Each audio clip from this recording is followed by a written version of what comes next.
today who has endorsed my race. And one of the things in his telephone call, he referenced that I was a Christian. We've already got our first complaint about that.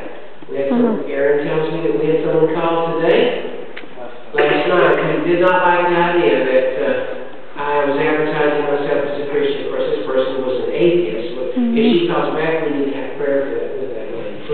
I'm there, I will. But I am a Christian, and I'm proud that I'm a Christian, and I'm not ashamed that I'm a Christian, because my fundamental values that undergird everything that I do in Nashville when I'm elected are guided by my philosophy, my Christian beliefs, and the things that I learned as a child, primarily from my mother. So that's so very important. And I think that when we look for candidates in office, there are issues, specific issues, that we have to deal with that are important to us.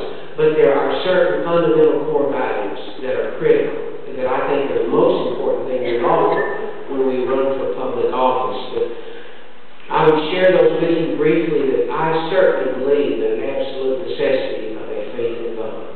Amen. I learned that from my mother, who was widowed at a very young age and struggled to keep our family together by trying to carry on with the family business, the grocery store in the basement of our house.